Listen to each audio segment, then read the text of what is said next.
All right, family, let's talk about something real because this one right here affects millions of people across the country. The Section 8 housing program.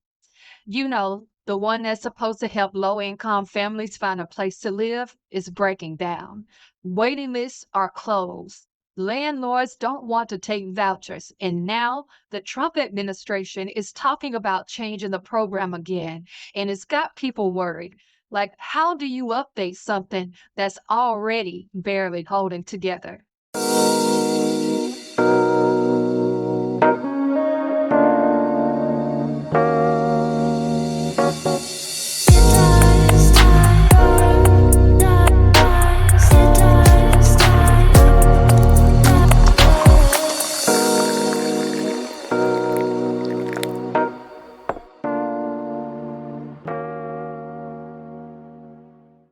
What's up, family?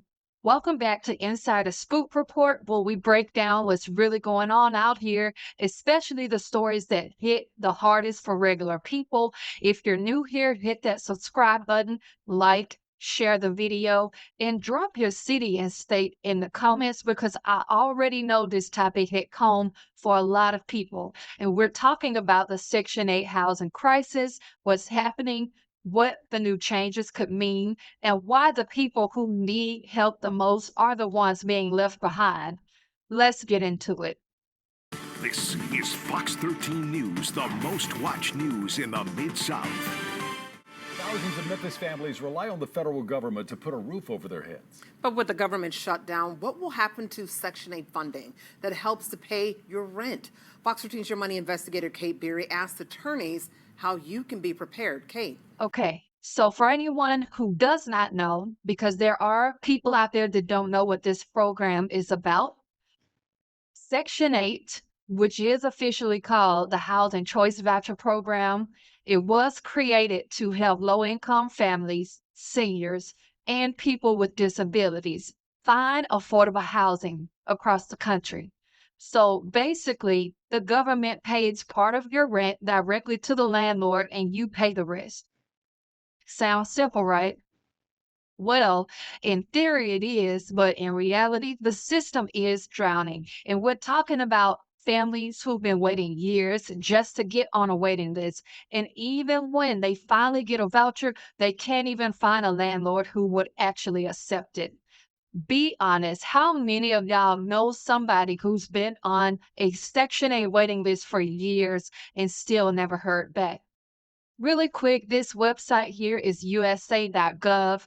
It tells you more details about Section 8 housing and the choice vouchers and eligibility and things like that. So if you wanted to know more information, you could certainly come here to this site to find out. Let's get back into the news clip. Well, if this shutdown goes on long enough, it will impact Section 8 vouchers. However, it will take a while. According to the Black Clergy Collaborative of Memphis, housing authorities will continue to receive payments from the U.S. Department of Housing and Urban Development through mid-November at least. Okay, so according to this snippet from a Yahoo News article, right now there are over 2 million households on Section 8 nationwide, and that's just the ones who made it through the application process. So, outside of this news clips from a popular Memphis news channel, there are thousands more that are stuck on waiting lists that haven't moved in years in other cities as well, like some major cities like Atlanta, Chicago, and Los Angeles. They literally closed their lists because they are just that backed up. In Philly, you got people lined up overnight just to apply for housing assistance, and the website crashed just from too much traffic. Meanwhile, rent keeps going up and landlords keep pulling out of the program because they say the inspections, delays, and paperwork is too much of a hassle. So you got families with vouchers ready to move, money in hand, but nowhere to go. How does that even make sense? Like, what is the point of having a voucher if nobody will take it? Let's get back into the news clip. Just keep paying your portion of the rent. Attorneys say your landlord cannot charge you more than your share of the rent during a government shutdown.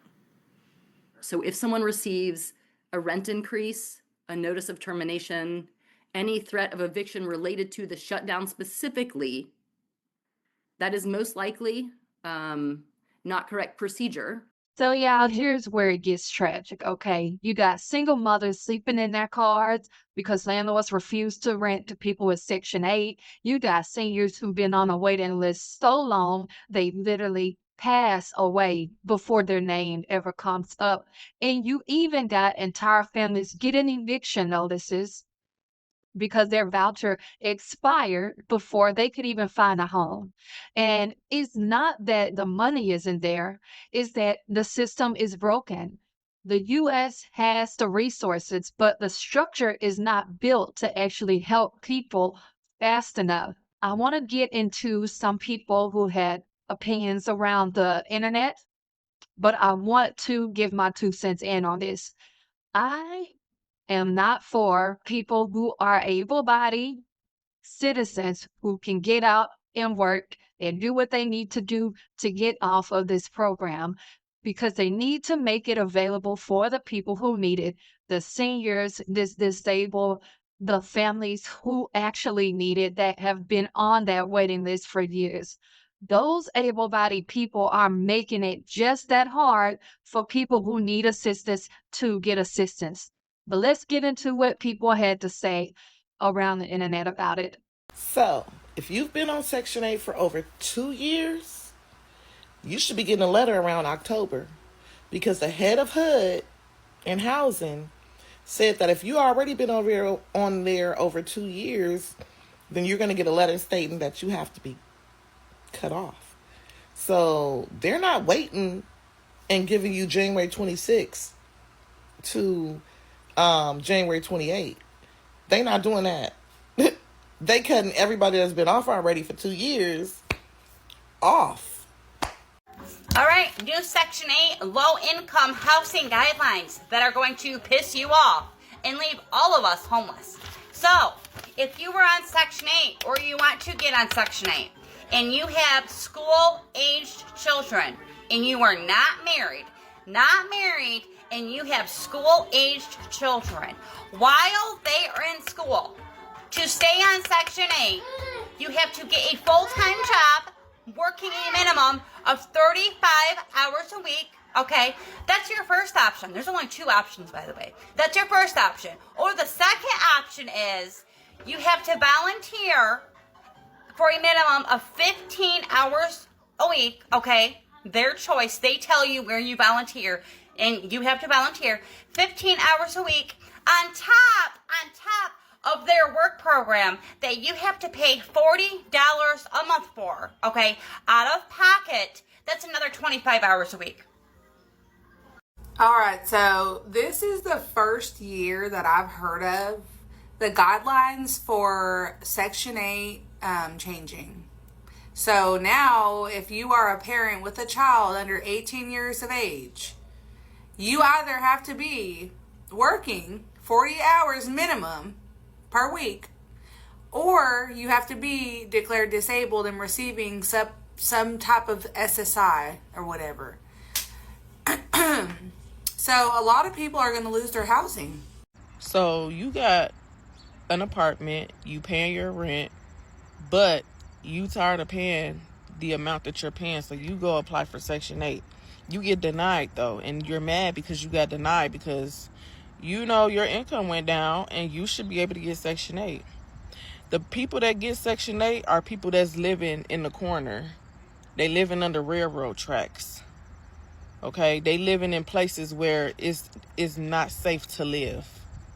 You have a place to live, but you just want them to pay the rent where you live. And now you mad because they won't pay your rent when you have a place to live. You just having a hard time paying your rent right now. See, that's what y'all don't understand, that the people that get this government assistance and welfare and stuff, they're living in conditions that people can't live in. They're below poverty level. The government is basically slowly pulling the plug on Section 8, HUD, and any other government-assisted living, okay? So what that means, your housing voucher, your Section 8, your HUD, your GRAFA, whatever, if it's funded by the federal government, they cutting that in half, meaning it's not finna be a lot of government housing going on, okay? Now, with all of that being said, they also changing stipulations and guidelines when it come to being qualified and being a recipient of Section 8. Okay, so now let's talk about this new update the Trump administration is pushing. So, according to Newsweek and also Hood Insiders, the proposal would shift control of Section 8 funding to give states and landlords more flexibility, which does sound good on paper, but there are some critics that say it could mean less protection for the tenants.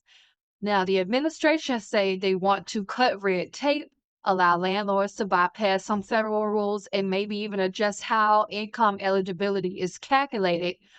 But here's the problem. Every time they streamline something, it usually means less oversight and less security for the people who actually depend on the program.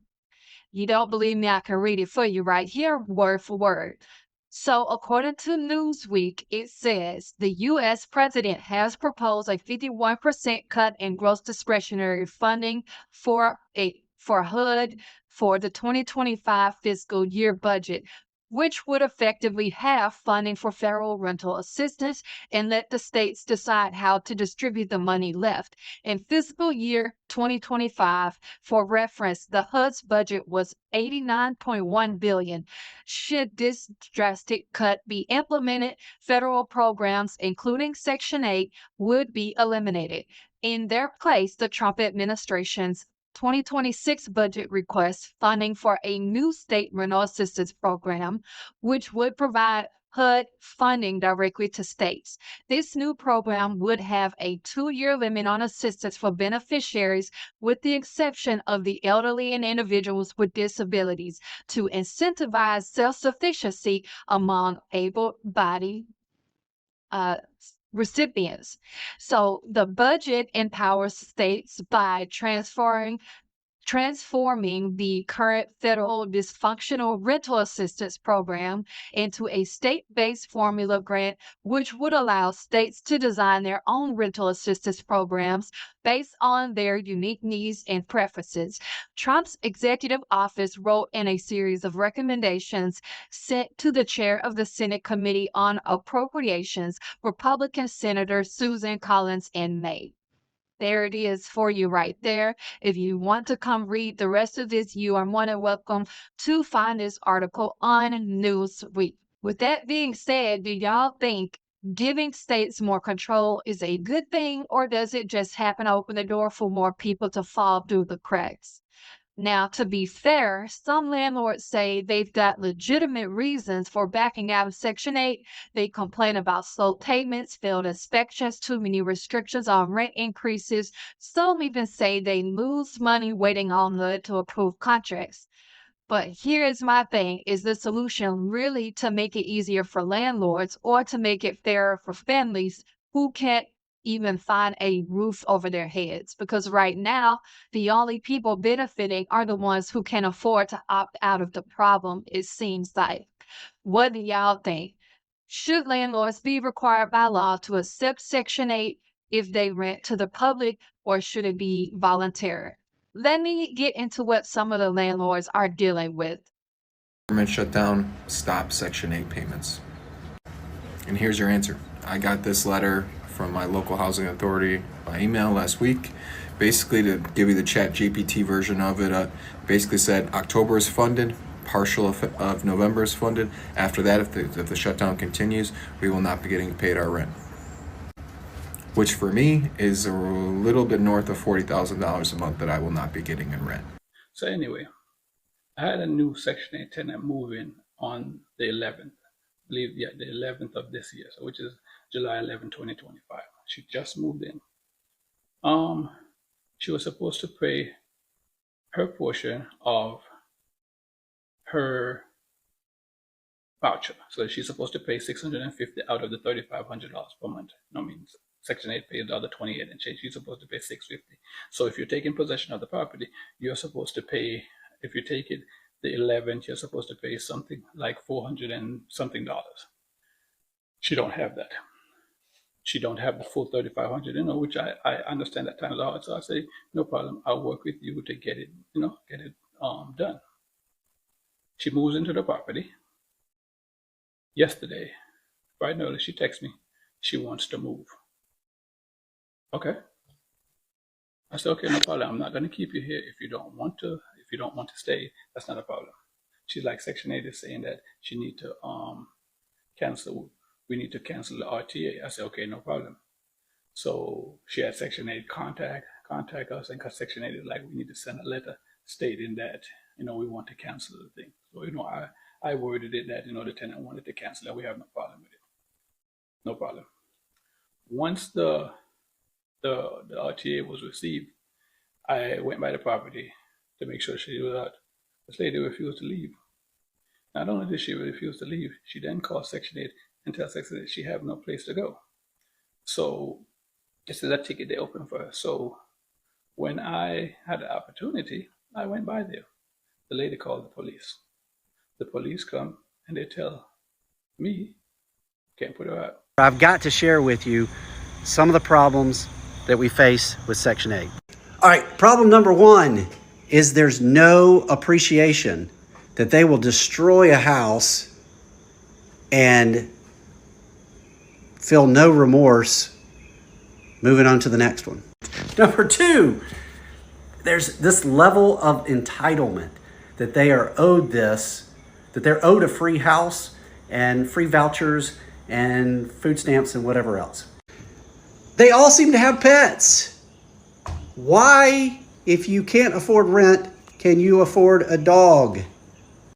Number four problem is they are entitled to free legal advice through legal aid that your and my tax dollars pay for to defend them when they destroy a house like this and fight eviction court. And worse, the tragedy of this whole thing and the worst part is there is no accountability. Now, I will say this ain't just a Section 8 issue. It is part of a bigger affordable housing crisis. Now, it has been said that the U.S. needs over 7 million more affordable homes to meet the demands for low-income renters. But instead of building affordable units, cities are tearing them down and putting up luxury apartments. So what happens? The poor get pushed out and the affordable market becomes a myth. And when Section 8 can't compete with rising rent prices, even the people who qualify end up homeless. So why do you think affordable housing never actually stays affordable? Like, who is that really affordable for? Like, this goes all the way back to how poverty is treated in America. Instead of fixing the system, leaders just keep catching it up and blaming the people who need it. They'll say stuff like, folks are lazy or gaming the system, which I have to say, in several cases, that is very true. But we cannot forget the people who are genuine about it, who genuinely need the help now. I can understand it on both sides, and I can truly understand the frustration that these landlords have. You rent out your home to someone with a Section 8 voucher, and then when they leave it in filth. Like, this is disgusting, y'all. And a lot of the landlords end up having to dish out way more money than they should because they have to fix up the damages that happen to their property. And it is so unfortunate. So here is what experts are saying needs to happen. One, the program needs to be funded properly. So stop treating housing like a luxury because it is a necessity. Two, incentivize landlords, make it easier and faster to accept vouchers without losing the money. Three, build more affordable housing and keep it affordable, not just for 5 years. 4, enforce anti-discrimination laws because too many landlords, it is being said, are still rejecting renters just because they have a voucher. And yes, that is supposed to be illegal. So until these things happen, the Section 8 crisis, it will just continue to keep getting worse. If you could fix one thing about the housing system right now, what would it be? Would it be the landlords, the government, the renters, the rent prices? Let me know in the comments. So yeah, family, the Section 8 program was built to give people stability and dignity, but right now it is hanging by thread. It's so much that's wrong with it. People are out here. There are people out here that genuinely need it for genuinely good reasons, but they're still waiting, still can't find a home. And then on the flip side, we got people who make policies arguing over who gets to control the funding instead of fixing the broken process. So again, drop your thoughts in the comments. Have you or someone you know ever dealt with Section 8 or housing assistance? Was it a blessing or was it a nightmare? Let me know. And don't forget to subscribe, like, and share this video because this is a conversation the country needs to have. This is Insider Scoop Report. I'll catch y'all in the next one. Remember, stay safe, stay informed, and housing shouldn't be a dream. It should be a right.